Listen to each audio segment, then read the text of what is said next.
8 days in now. On Monday I posted a video of me bluffing my way through a basic strum with A, D and E chords. And that's not the toughest of combinations of chords to get between. The reason for that being, we can keep the first finger on string 3 right the way through a song that's only using those 3 chords. The first finger's in the same place for the A and the D chords, and it would pull back to fret 1 to change to an E, but it never leaves the 3rd string. And keeping the finger in contact gives you quite a lot of stability with the fretting hand, and it's much less of a challenge with that than it is, say, with a G and a D chord, in which we don't get any common finger. You have to lift the whole shape off and effectively form the next shape mid-air, ready to come down just in time to get that chord change in place. Now this has been quite a challenge for me, as expected, and I shall add some more to this, and we'll just look at the methods I've used to get that from a situation where I really couldn't do that at all on Monday to 3 days later now, where it's starting to take shape a little bit. It's making a bit of sense and starts to look achievable instead of feeling completely impossible. So to put a G and a D change into context, the requirements are that we're going to strum down on a G chord, and as I bring the pick hand back up, we're going to lift the G chord off, which means that the pick hits open strings on the way up.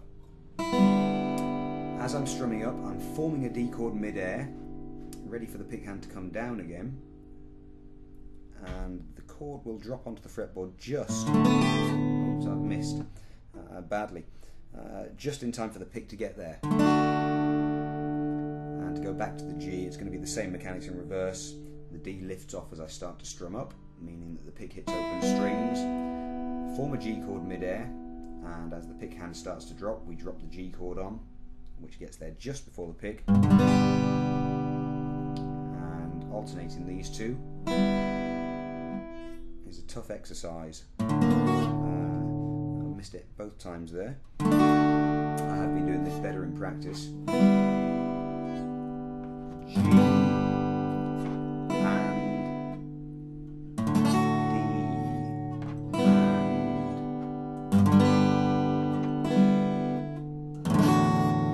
and that's a little better. When I've been practicing, I've actually been watching the fingers into position, giving the brain as much information to process as possible, which is why I've been missing that when I'm trying to video this.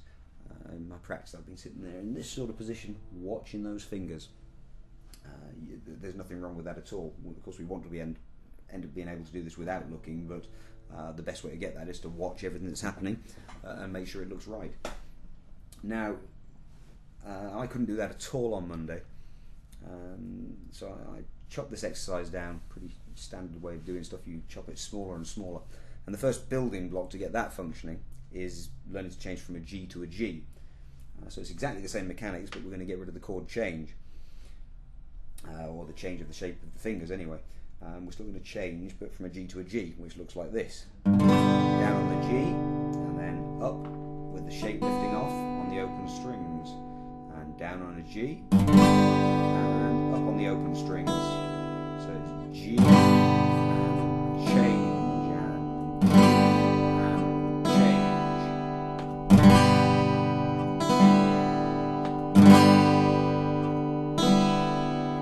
And really that's half the exercise of changing from a G to a D. Of course, if you can't change from a G to a G very well, you can't change from anything else to a G. It's obviously tougher to change from a different chord shape where you need to change the shape of the fingers mid-air. What this does, by chopping the G out on its own, we can learn what it feels like to keep this G hovering above the fretboard, and the muscle memory will be able to find that position when you come from a different chord shape. But getting stronger and stronger at this G change.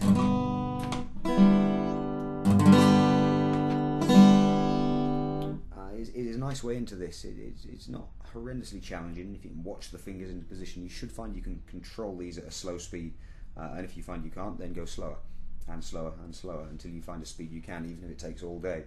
And just learning what all these different muscles do.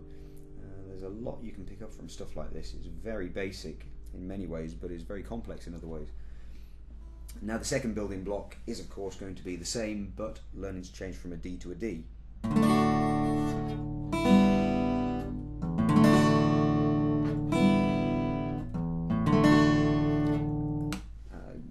Exactly the same, different chord shape, and you can use this for as long as you play a guitar. Any new chord shape that feels a bit weird, if you can get used to lifting and dropping it, it's training your fingers exactly what it's like to hold that shape mid-air, which is very useful for getting from any other chord shape into the chord you now want to learn.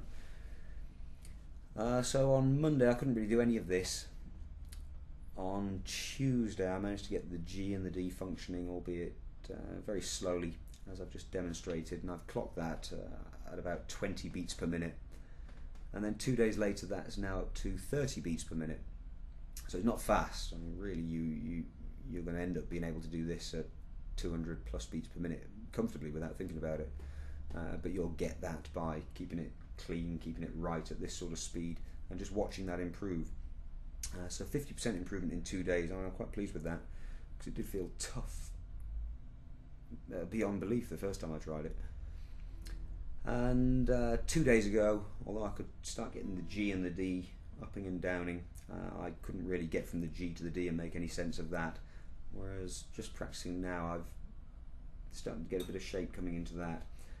So I can get the G lifting, form the D mid-air, and if I watch it, hopefully I can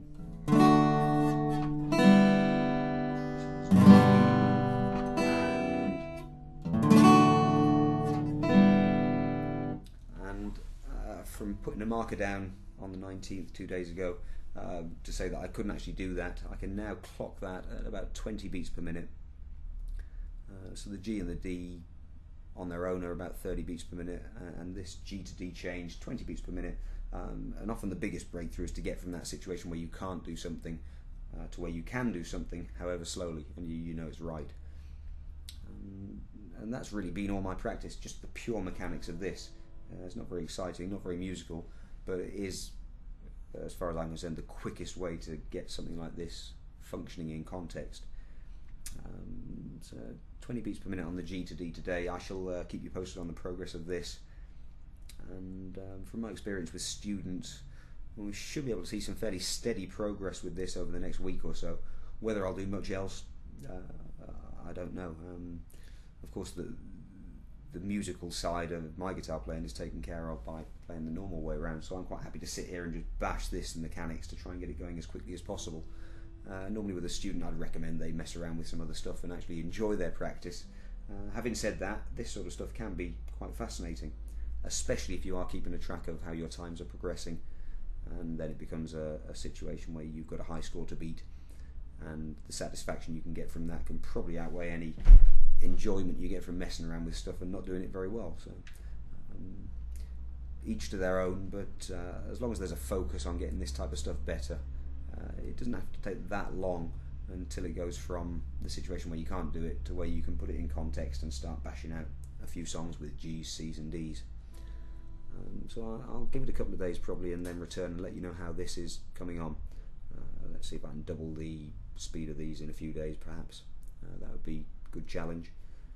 So maybe 60 beats per minute for the individual G's and D's going up and down, and I'm aiming for 40 beats per minute on the G to D change.